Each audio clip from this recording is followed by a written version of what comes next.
Bonjour à tous et bienvenue. Nous sommes à nouveau rejoints aujourd'hui par Larry Johnson, ancien analyste du renseignement à la CIA et également ancien conseiller au département d'État américain. Donc oui, bienvenue à nouveau à nos auditeurs. Toujours honoré par l'invitation, Glenn. J'ai envoyé un email parce que j'ai lu votre article sur la mise à jour concernant le ciblage par l'Iran de l'industrie de défense israélienne. J'ai trouvé cela assez intéressant d'évaluer les dégâts réels qui ont été causés. Car lorsque Israël et l'Iran ont commencé à s'attaquer mutuellement, nous avons beaucoup appris, notamment sur la qualité de leurs armes, ce qui a surpris beaucoup de monde en ce qui concerne les capacités iraniennes par rapport à ce que l'on pensait être des défenses aériennes israéliennes bien plus solides. Mais nous avons aussi beaucoup appris sur les cibles. J'imagine que c'est en grande partie le sujet de votre article. Qu'est-ce que l'Iran visait réellement en Israël et qu'a-t-il réussi à détruire?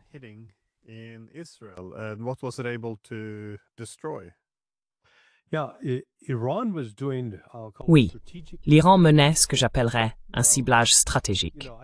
Vous savez, je ne sais pas si vous avez déjà assisté à une bagarre de bar.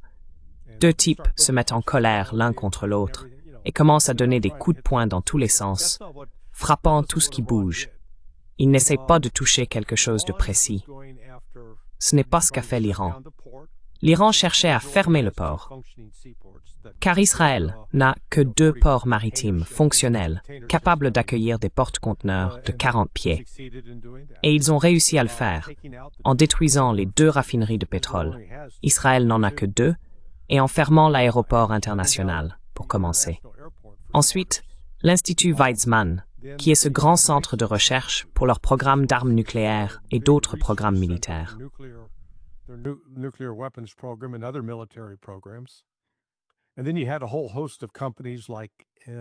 Et puis, il y avait tout un ensemble d'entreprises, comme vous savez, Intel, Raytheon, l'industrie israélienne de l'armement, IAI, je crois. Ensuite, il y avait des bases militaires. Donc l'Iran visait ces cibles, et les Israéliens ont imposé une censure stricte. En réalité, les seules images vidéo disponibles provenaient des habitants de villes comme Haïfa et Tel Aviv, et quelques-unes de Beersheva. Beersheva a également été très durement touchée, parce qu'il y avait beaucoup d'installations de recherche là-bas. Ce qui est remarquable, c'est qu'il n'y a pas eu beaucoup de victimes civiles. Je crois que le nombre total de civils israéliens tués était d'environ 29. Avec tous les missiles qui explosaient un peu partout, c'est étonnant que ce chiffre n'ait pas été plus élevé.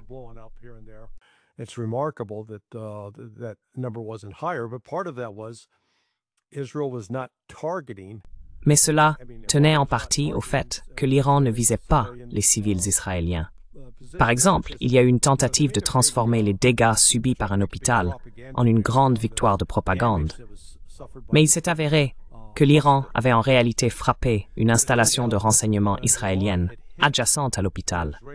L'hôpital a subi l'onde de choc, l'onde de concussion, qui a brisé des vitres et blessé certaines personnes, mais n'a tué personne. Et ce n'était certainement pas comparable aux images que nous voyons venant de Gaza, où Israël cible directement et délibérément des hôpitaux. Donc, quand on prend du recul et qu'on réalise à quel point Israël est petit,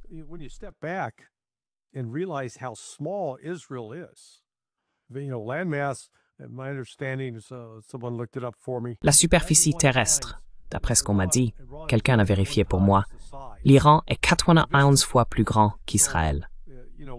Donc vous voyez, quand l'Iran détruit un aéroport international en Israël, il n'y a plus aucun autre moyen de quitter le pays par voie aérienne, sauf en passant par une base aérienne militaire.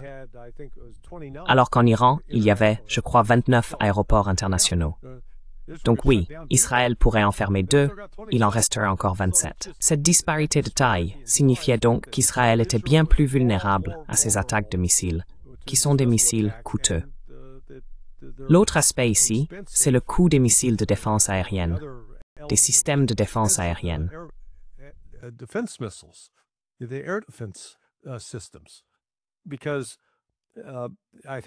Parce que je pense que le moins cher, le plus abordable, je ne vais pas les qualifier de bon marché. Le plus abordable, c'était le Arrow.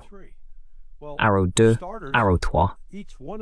Eh bien, pour commencer, chacun de ces missiles coûte, disons, environ 3 millions de dollars. Ça varie entre 2,5 et 3,5 millions de dollars pièce. Et normalement, lorsqu'ils sont utilisés, on en tire au moins 2. Mais nous avons vu des vidéos où parfois jusqu'à 10 étaient tirés. Donc d'emblée, on peut envoyer 30 millions de dollars dans le ciel. Et les missiles balistiques offensifs iraniens, les missiles de croisière ou les drones, je pense que le plus cher coûte environ 1 million de dollars. Donc très vite, tout à coup, cela devient un problème économique ou une question de déficit budgétaire.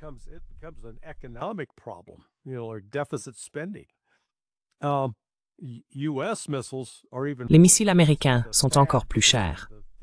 Le système THAAD, le système de défense aérienne à haute altitude pour le théâtre d'opération, coûte 12,9 millions de dollars, donc arrondissons à 13 millions de dollars pièce par missile. Et il y a aussi le problème qu'ils n'ont pas une production et un approvisionnement illimité. En fait, il paraît qu'Israël ne produit que 50 de ces missiles Arrow par an. Donc, si l'Iran tire 50 missiles balistiques, cela signifie qu'Israël va utiliser ces 50 missiles et il leur en faudrait probablement 50 de plus. Vous voyez à quelle vitesse ils les consomment. Voilà les dynamiques qui sous-tendaient cette guerre et que je pense beaucoup de gens n'avaient pas comprises.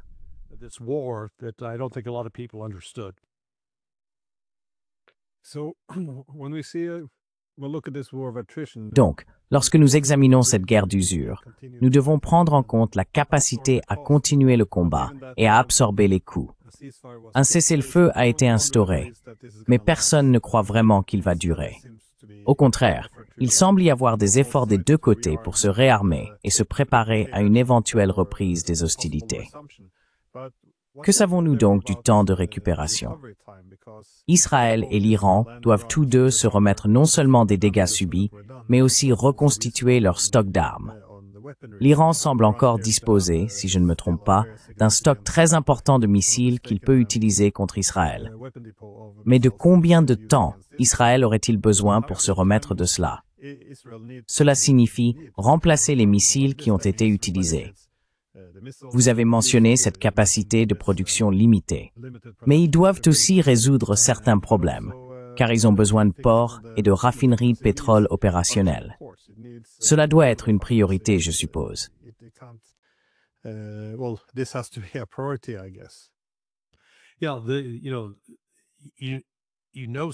Oui, vous savez que des dégâts importants ont été causés parce que les censeurs exercent un contrôle très strict sur les informations qui sortent. Parce que, vous savez, si tout allait bien, ils feraient de la publicité. Venez en Israël. C'est aussi sûr que possible. Nous sommes ouverts aux affaires. Ils ne font pas ça. Israël fait face à un plus grand défi pour reconstituer son système de défense aérienne que l'Iran. Pour la simple raison qu'il s'agisse du dôme de fer, du missile Patriot, du THAAD, de l'Arrow 2 ou de l'Arrow 3, tous ces systèmes sont en quantité très limitée, premièrement. Beaucoup de ces stocks ont été épuisés en Ukraine au cours des 3 dernières années. Et puis, le niveau de production, par exemple, prenons un missile Patriot. Lockheed Martin en produit 550 par an.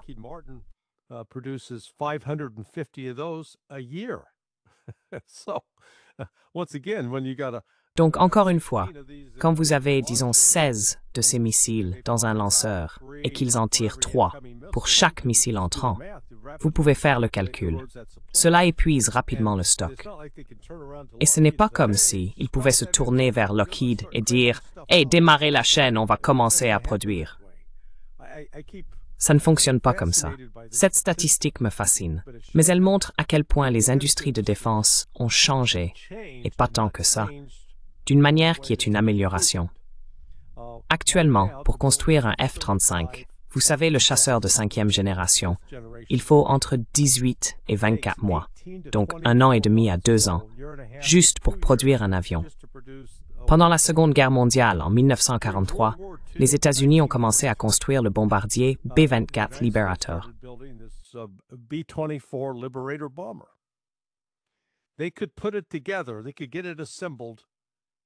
Ils pouvaient l'assembler en 63 minutes et l'avion était prêt à voler en 18 heures.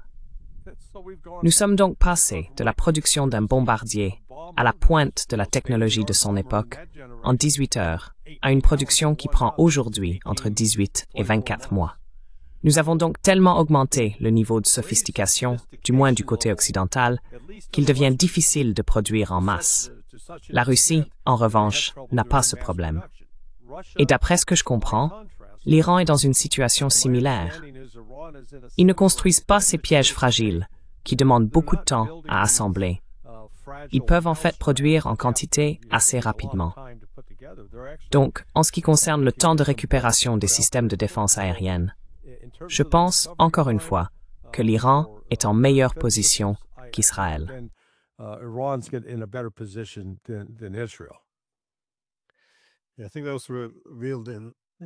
Je pense que cela a également été révélé en Ukraine. Au cours des dernières décennies, les types de guerres que nous avons menées, c'est-à-dire que l'Occident a menées, étaient considérés comme étant de faible intensité. Donc l'accent était mis sur la supériorité technologique. L'une des leçons tirées de l'Ukraine aujourd'hui, c'est que nous ne sommes pas prêts pour une guerre de haute intensité. Oui, la capacité industrielle. Mais c'était aussi mon impression concernant l'Iran, d'ailleurs, que leur stratégie d'invasion ou de défense reposait, notamment sans vouloir trop simplifier, sur la production massive de missiles et de drones, comme dans une usine à saucisses.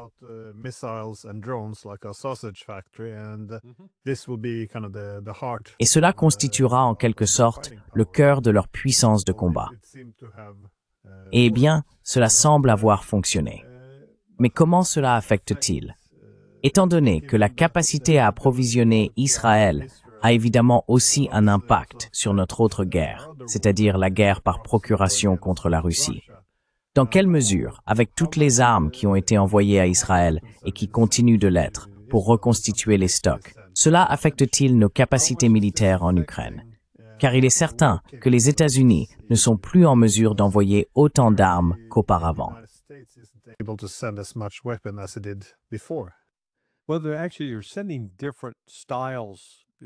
En réalité, vous envoyez différents styles, différents types d'armes.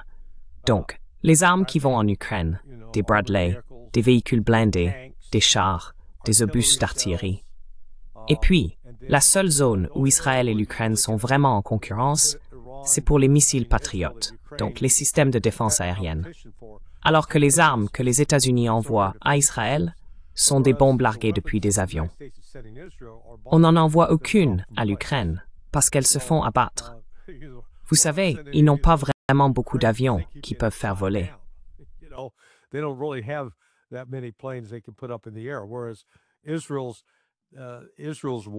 Alors que la guerre d'Israël ne se déroule pas au sol. Ils ne volent pas, oui, ils subissent des pertes à Gaza, mais principalement en ce qui concerne l'Iran, il s'agit d'une guerre aérienne, encore une fois, avec des missiles. Et c'est là que si l'on veut comparer les différentes stratégies d'Israël et de l'Iran, Israël n'a jamais hésité à envahir ses voisins. Il y a eu quelques cas au début où Israël a été attaqué, mais il a aussi mené des attaques, notamment au Liban et en Syrie. Depuis la création de la République islamique d'Iran, ils n'ont lancé aucune opération militaire offensive contre l'un de leurs voisins.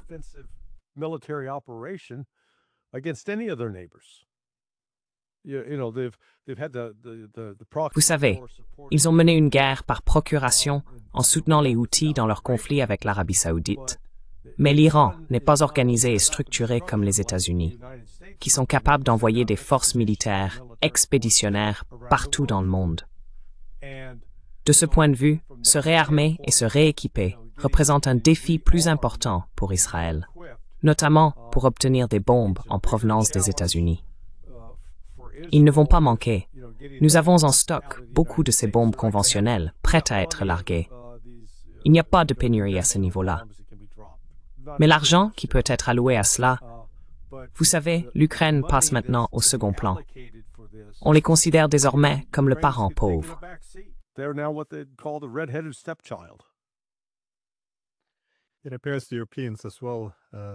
Il semble que les Européens aussi envoient des armes à Israël. Mais encore une fois, comme vous l'avez dit, ce sont leurs systèmes de défense qui constituent la principale concurrence.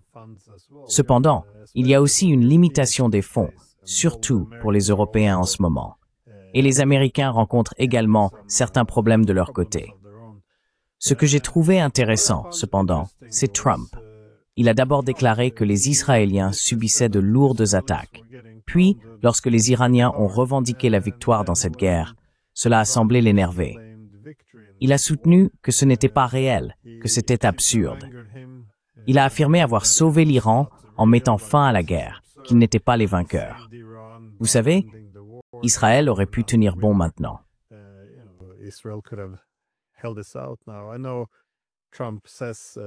Je sais que Trump dit, enfin il parle beaucoup, et vous savez, on devrait le juger sur ce qu'il fait, pas sur ce qu'il dit. Je veux dire, c'est un bon vendeur, c'est ce qu'il fait. Mais cela soulève la question du besoin de récit ici. Est-ce que, selon Trump, cela est présenté comme un désastre pour Israël parce qu'ils ont semblé faibles? Encore une fois, l'image de la puissante armée israélienne, la dissuasion, a été très importante pour Israël. Alors, comment voyez-vous la capacité de Trump à gérer les récits? Parce qu'il dit tellement de choses, et beaucoup d'entre elles contredisent ce qu'il a dit 20 minutes plus tôt. Donc, comment se passe le contrôle du récit dans ce cas?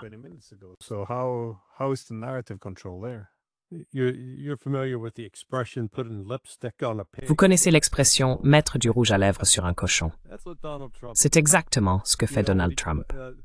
Premièrement, cette opération de décapitation, opération de changement de régime, que l'Israël a lancée le 13 juin, était planifiée depuis de nombreuses années. Ce n'était donc pas un plan récent imaginé par Donald Trump. Mais il en a été informé et a reçu l'assurance qu'Israël allait intervenir, éliminer les hauts dirigeants, tuer toutes ces personnes et que le régime s'effondrerait. En 24 à 36 heures, il devrait être en mesure de contribuer à un changement, à l'installation d'un nouveau gouvernement. C'était ça l'argument de vente.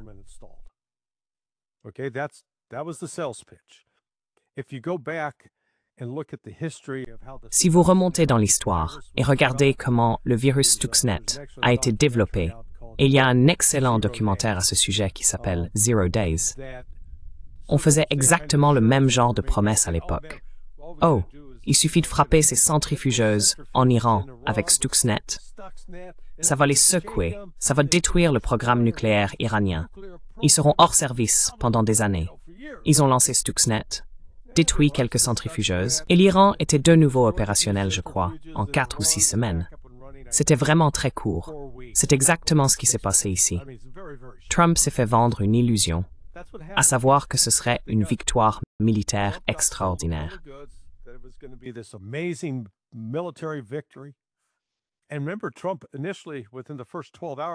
Et souvenez-vous, Trump au début, dans les 12 premières heures, disait « Je savais tout. Mec, je connaissais la date, l'heure. J'avais vraiment été bien informé. Je savais tout. » Et puis l'Iran se relève. Vous savez, il a été frappé durement, il a été mis à terre, mais il ne s'est pas allongé au sol en position fœtale. Il s'est relevé. Je comprends, vous savez. Pepe Escobar a dit que c'était avec l'aide de la Russie. Ils ont rétabli le réseau. Ils ont vaincu l'attaque informatique qui avait eu lieu. Ils ont remis en marche le système de défense aérienne, le réseau informatique. Et ensuite, ils ont lancé leur propre frappe de missiles en moins de 12 heures. Donc tout à coup, voilà Trump qui regarde.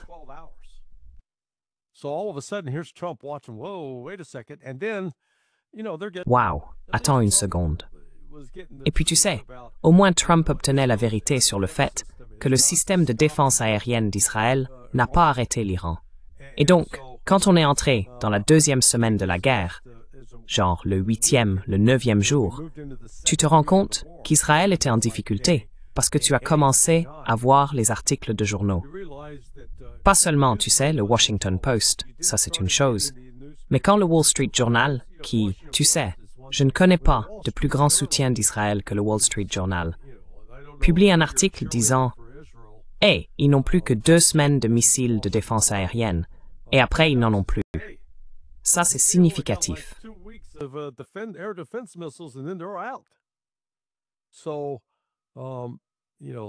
Donc, vous savez, je ne sais pas comment la fin a été négociée, mais clairement, il y a eu des éléments de négociation. L'Iran n'a pas abandonné parce que les États-Unis les ont bombardés. Vous savez, comme Trump l'a dit, anéanti, j'ai juste tout effacé. Ce n'est pas vrai. Et l'Iran, de son côté, a également signalé « Hé, nous allons frapper à l'Udeid. Faites sortir tous vos gens de là. » Là encore, c'était une frappe symbolique. Ce n'était pas réellement « Nous allons vous infliger des dégâts et vous faire regretter ce que vous avez fait. » À ce stade, il s'agissait surtout de sauver Israël. Et donc Trump a créé ce récit, tout comme il l'a fait avec les Houthis. Vous vous souvenez quand les Houthis ont capitulé?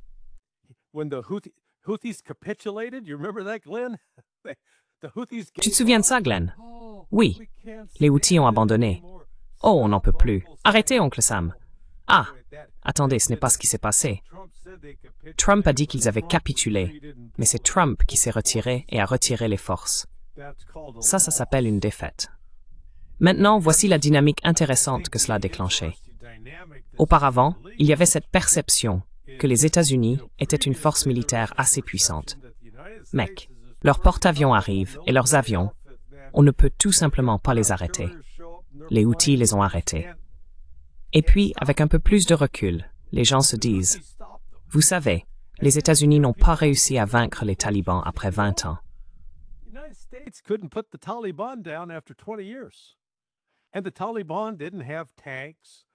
Et les talibans n'avaient pas de chars, d'artillerie, de véhicules blindés de transport de troupes, d'avions de chasse à voilure fixe, d'hélicoptères ou de renseignements aériens.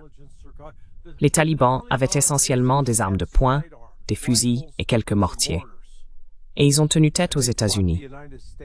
Et maintenant, ce sont les Houthis qui les arrêtent. Mais il y avait toujours cette armée israélienne invincible. Elle n'a pas pu les arrêter. Et ils avaient cette défense aérienne réputée imprenable. Oups. Cette partie du récit s'est aussi envolée. Donc je pense qu'ils constatent un changement de situation, du moins en termes de perception, au Moyen-Orient.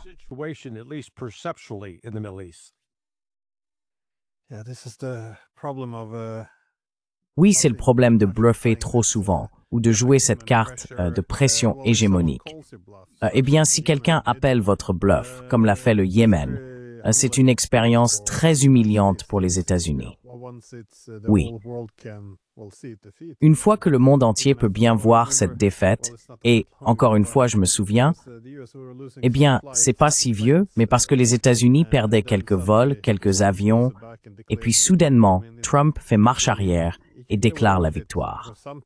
Je veux dire, il peut s'en sortir auprès de certaines personnes, mais j'imagine que ceux qui font attention ont compris que ce n'était pas une victoire. Mais encore une fois, on peut le déclarer. Mais je me demandais, parce que l'Iran a pu infliger quelques frappes douloureuses à Israël. D'ailleurs, ils ont aussi frappé le siège du Mossad. Le quartier général de Tzahal. Je veux dire, ils les ont tous frappés.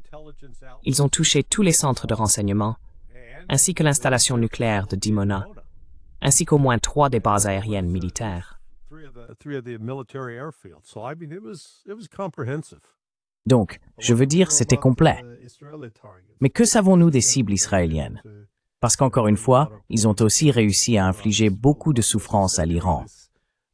Mais comme vous l'avez dit, l'Iran est un pays bien plus grand, tant en superficie qu'en population. Que savons-nous jusqu'à présent des dégâts? Parce qu'il semble que les deux camps visaient non seulement des cibles militaires, mais aussi des cibles économiques.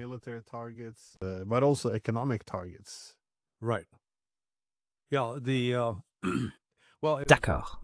Oui. Eh bien, Israël avait certaines limitations, tout comme les États-Unis, à Boucher. Parce qu'à Boucher, il y a 200 Russes qui y travaillent. Et la Russie a installé un système de défense aérienne, S-400 et S-300 autour de là, et a averti Israël et les États-Unis n'envisageaient même pas de bombarder ici. Et ils ne l'ont pas fait. Cet endroit a été complètement laissé tranquille. Il semble donc que les installations de Natanz Ispahan et Fordo aient été touchés. Maintenant, concernant les dégâts, malgré l'insistance de Trump sur le fait que Touk avait été, je cite, anéanti, j'ai entendu de la part d'amis qui, disons, ont encore accès, qu'ils avaient déjà estimé, avant que Trump ne frappe ces sites, que l'uranium enrichi avait été déplacé vers un autre endroit. Donc, vous savez, c'est ce que rapportait la communauté du renseignement.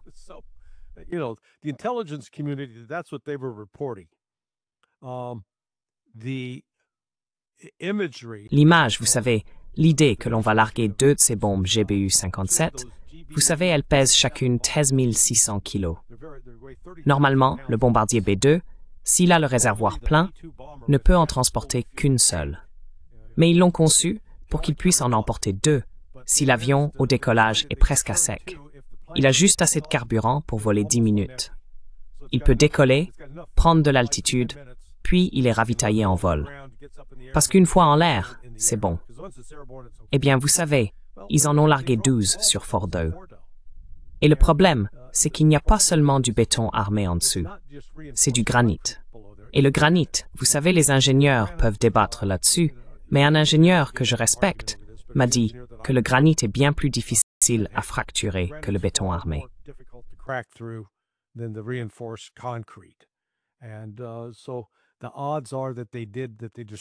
Donc il est très peu probable qu'ils aient détruit l'installation, vous savez, à 400 mètres de profondeur. Voilà. Ils ont causé beaucoup de dégâts superficiels en surface. Ils ont temporairement fermé l'aéroport de Téhéran. Je pense qu'il est peut-être encore fermé, mais l'Iran dispose de 28 autres aéroports. Donc, les véritables dégâts ont été causés par l'attaque contre des civils, dans le but de tuer certains scientifiques et certains responsables militaires. Et ils ont tué leurs familles également. Ensuite, nous avons appris qu'en plus de cela, les Israéliens appelaient des gens. Et Larajan était l'une d'entre elles, cette responsable iranienne. Et ils lui ont dit, soit vous vous joignez à nous pour renverser l'ayatollah, soit nous allons vous tuer, vous et votre famille. Ce genre de choses. Donc Israël a été bien plus indiscriminé, tout comme ils l'ont été à Gaza. Ils ne prenaient pas de précautions pour éviter les victimes civiles.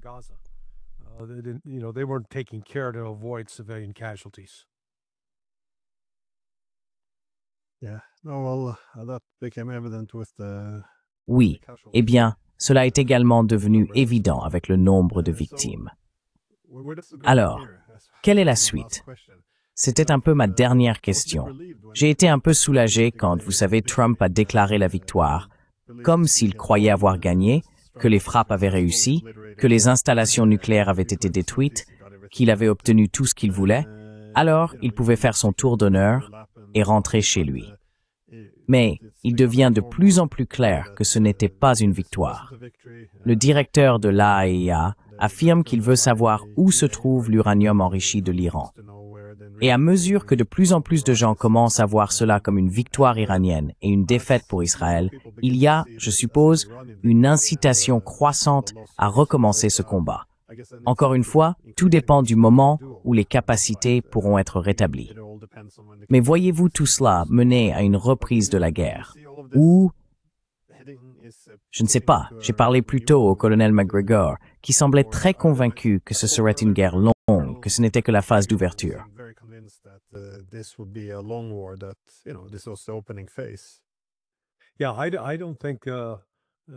Oui, je ne pense pas du tout que ce soit terminé. Si j'étais l'Iran, je me réarmerais aussi vite que possible, en me préparant pour la prochaine manche. Je pense qu'il y a une forte possibilité d'une attaque sous faux drapeau aux États-Unis, un genre d'incident terroriste dont on accuserait l'Iran, parce que c'est notre récit, que l'Iran est le principal sponsor du terrorisme dans le monde, et donc qu'il va nous attaquer.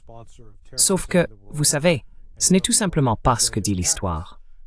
L'histoire montre que l'Iran n'a pas mené d'attaque terroriste offensive contre nous. Encore une fois, si l'on remonte jusqu'à l'époque où ils ont été accusés de l'attentat contre la caserne des Marines au Liban en 1983, ainsi que contre l'ambassade américaine.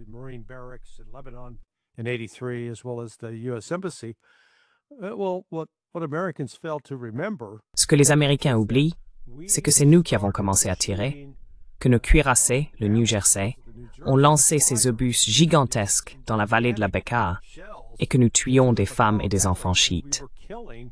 Donc vous savez, il y a toujours eu cette histoire. Ce n'est pas l'Iran qui nous a attaqués le 11 septembre.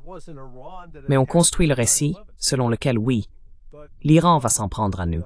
On dit qu'il y a toutes ces cellules dormantes iraniennes dans le pays, qu'elles vont passer à l'action et qu'elles vont attaquer. Et cela servira alors de justification pour essayer d'attaquer à nouveau l'Iran. Mais encore une fois, c'est là que les États-Unis se heurtent aux limites de leur puissance, tout comme Trump l'a découvert avec les Houthis. Just as Trump discovered with the Houthis. In a period of 7 weeks, the Houthis shot En l'espace de 7 semaines, les Houthis ont abattu 7 de ces drones Reaper, les MQ-9 Reaper. Eh bien, chacun coûte 35 millions de dollars. Donc, en 7 semaines, près d'1/4 de milliard de dollars a été abattu du ciel par les Houthis.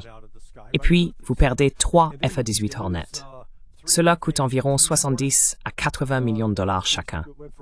Donc, on atteint déjà environ un demi-milliard de dollars. Les dépenses commencent donc à s'accumuler sans qu'on puisse dire « oui, nous les avons vaincus ». Et Trump, vous savez, je ne sais pas si ce sera la semaine prochaine ou celle d'après, mais il va devenir évident que les installations nucléaires iraniennes n'ont pas été détruites. Et alors, Trump va devoir sortir l'un de ses classiques, comme il l'a fait avec « oh, mettre fin à cette guerre en 24 heures ».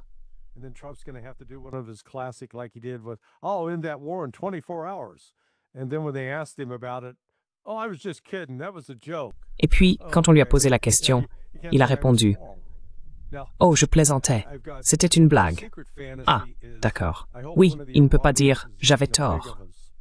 Maintenant, mon fantasme secret, c'est « j'espère qu'un des Iraniens sera, vous savez, aussi insolent que moi, que lorsque les États-Unis viendront demander « hé, où est cet uranium enrichi ?»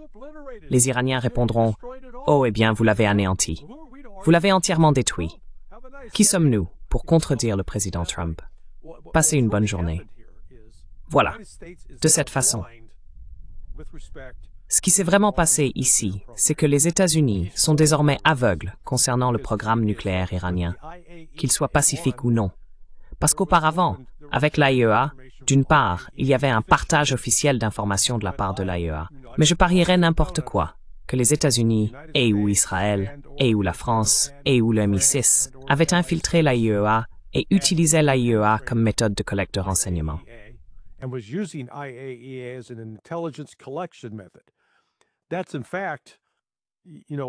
C'est, en fait, vous savez, revenez en arrière et regardez quand l'Iran a commencé à autoriser les inspections de l'AIEA, vers 2003. Hein? C'est à peu près à la même époque que la CIA a pour la première fois estimé que l'Iran ne travaillait pas sur une arme nucléaire. Parce que je pense qu'ils recevaient des informations. Une partie des informations provenait de l'AIEA. C'est pour cela qu'ils avaient un haut degré de confiance. Maintenant, ils n'ont plus cette source d'information. Maintenant, c'est caché quelque part. Donc avec ce genre d'incertitude, cela peut aussi mener à plus d'imprudence de la part des États-Unis. Mais, vous savez, je pense que l'Iran, maintenant qu'il a été frappé, va continuer à prendre des précautions pour éviter cela.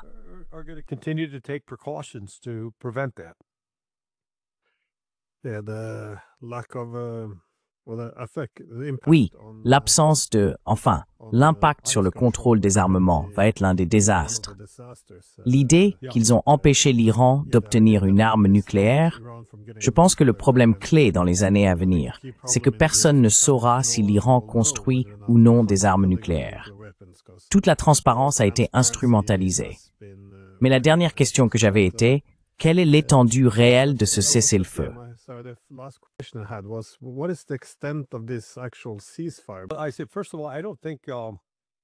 Tout d'abord, je ne pense pas qu'il ait jamais été vraiment question que l'Iran envisage sérieusement de fermer le détroit d'Ormuz. Parce que, quand on y regarde de plus près, 80% du pétrole provenant du golfe Persique est destiné à l'Asie. L'Inde et la Chine, à elles deux, en consomment environ 35%. Le reste va au Vietnam, en Indonésie, en Malaisie, etc. Je n'ai donc pas vu l'Iran prendre de mesures pour perturber ce trafic, car ce sont leurs alliés.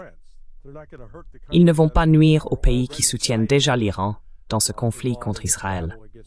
Il est possible qu'ils aient pu envisager une attaque sélective, comme le font les Houthis en mer Rouge, en ciblant des navires à destination de l'Europe, d'Israël ou des États-Unis.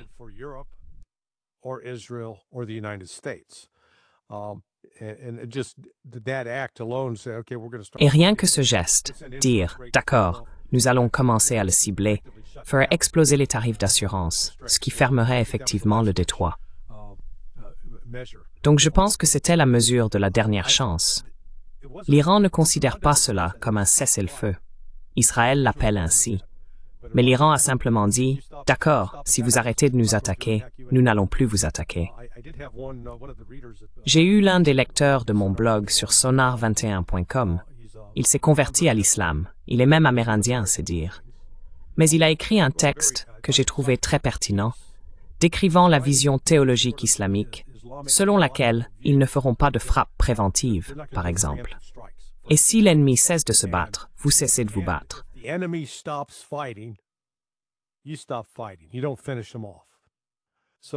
Vous ne les éliminez pas complètement. Donc je pense qu'il y avait aussi cet élément en jeu. Mais l'Iran a été très clair. Si vous revenez nous attaquer, nous riposterons, et nous riposterons plus fort. Ils n'ont pas commencé à utiliser leurs très gros missiles, ceux que vous avez vus lorsque vous étiez en Iran. Ils n'ont vraiment commencé à les utiliser que lors des dernières frappes, et ils n'en ont utilisé que quelques-uns. Donc, je soutiens qu'ils conservent encore une capacité significative, parce que, d'une part, ils produisent les missiles sous terre. Ce n'est pas, vous savez, une usine à ciel ouvert que les États-Unis pourraient survoler et photographier avec un satellite. Et ensuite, ils les stockent sous terre.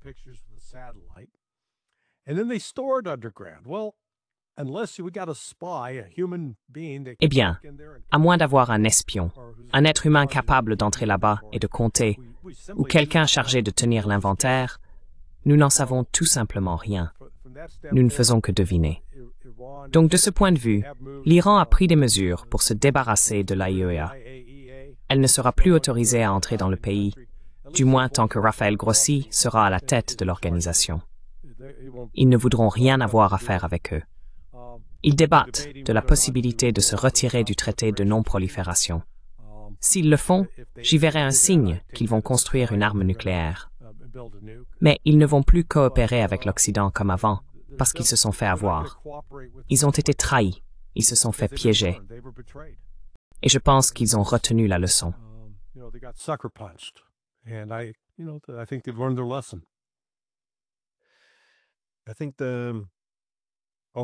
Je pense que l'offre d'arrêter d'attaquer Israël lorsque Israël les a attaqués, je pense que c'était astucieux de prévoir cette porte de sortie pour Israël, car l'idée d'anéantir Israël, de le pousser à un point de désespoir extrême, n'est pas une bonne idée lorsqu'on a un pays affaibli, doté de l'arme nucléaire et confronté à une menace existentielle. Donc c'est probablement judicieux. Mais j'ai aussi remarqué quelque chose d'intéressant en discutant avec certains Iraniens. Le fait que l'Iran n'a jamais bénéficié d'autant de sympathie et de bonne volonté à travers le monde est quelque chose qu'ils ne voulaient pas gâcher. Dans la mesure où cela a pu influencer leur ciblage d'Israël et aussi leur volonté de mettre fin au conflit lorsque l'unité sombre s'est manifestée, j'ai trouvé cela intéressant, car les efforts pour isoler l'Iran, et d'ailleurs la Russie, sont souvent considérés comme un objectif.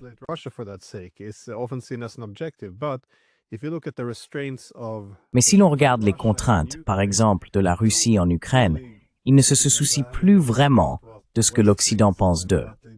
Mais ils se préoccupent beaucoup de l'opinion de la Chine, de l'Iran et de l'Inde à leur égard. C'est donc cela le facteur de retenue. Mais c'est en grande partie la même chose pour l'Iran. Ils savent qu'il y a beaucoup de bonne volonté. Donc, ils ne se soucient pas tant que ça de ce que les Américains ou les Européens pensent d'eux. Ils savent déjà ce qu'ils en pensent. Mais c'est le reste du monde qui leur témoigne plus de sympathie. Et ils ne voulaient pas gaspiller toute cette bonne volonté. Donc, j'imagine que pour Washington, ironiquement, ils devraient se réjouir que l'Iran ne soit pas isolé, car c'est cela qui les retient. et non la menace de les bombarder, ou le fait que l'Occident ait une mauvaise opinion d'eux. True. It is one of my C'est vrai. L'un de mes lecteurs, un type plutôt malin, l'a décrit comme l'option Samson contre l'option Samsonite. Et j'ai dit, d'accord, explique-moi ça. Eh bien, l'option Samson, c'est Israël. S'ils sont sur le point d'être anéantis, ils utiliseront une arme nucléaire. Ils feront sauter le monde avec eux. L'option Samsonite, que selon lui l'Iran poursuit, consiste à infliger suffisamment de dégâts à Israël pour que le pays devienne invivable, de sorte que les habitants fassent leurs valises samsonites, montent dans un avion et partent.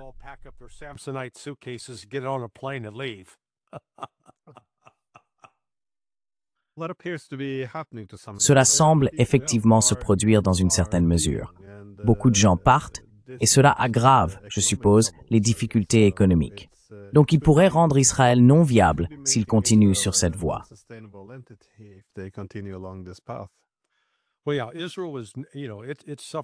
Eh bien oui, Israël a subi d'importantes pertes.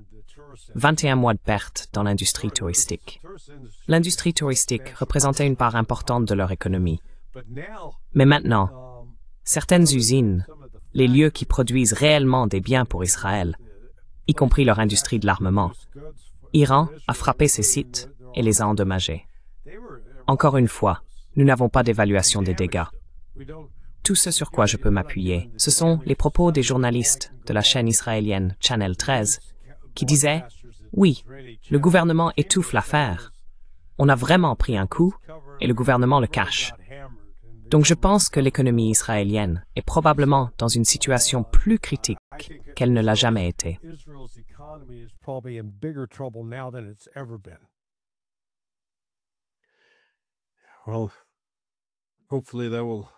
Eh bien, espérons que cela freinera en partie la volonté de poursuivre cette guerre, ou du moins que ce sera un facteur en faveur de la paix.